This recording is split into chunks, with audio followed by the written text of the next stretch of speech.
माझ्या भावाला जाऊन आज बरोबर 2 महिने झाले. 28 जानेवारीला माझ्या भावाचं प्लेन क्रॅश झालं.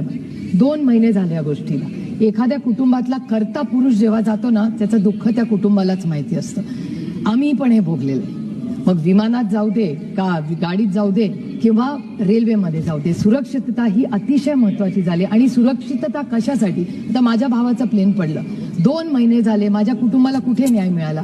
आमच्यासारख्या कुटुंबा, माझा भाऊ डेप्युटी चीफ मिनिस्टर होता महाराष्ट्राला, त्याला जर न्याय मिळत नसेल तर सर्वसामान्य माणसाला न्याय कसा मिळणार? माझ्या भावाचा, मोठ्या भावाचा मुलगा रोहित म्हणजे पक्षांमध्ये केला. आणि मी जाहीरपणे अरविंदजी इथे बसलेत, अरविंदजींचे, काँग्रेस पक्षाचे, डीएमके, सपा सगळ्या पक्षांनी, मला याच्यात राजकारण आणायचं नाही, पण एक FIR करायला रोहित पवारला जंग करावी लागली. आमच्या राज्याने तर महाराष्ट्रात घेतलाच नाही, पण अनेक राज्यांमध्ये जाऊन त्यांनी विनवण्या केला की FIR करा आणि आमच्या काकाला म्हणजे अजित पवारांना न्याय मिळू द्या. एक FIR करायला एवढी अडचण. आणि जर या देशाच्या डेप्युटी चीफ मिनिस्टरची जेव्हा एवढा मोठा ऍक्सिडेंट होतो त्याचा FIR होत नाही तर सामान्य माणसांनी जायचं कुठे?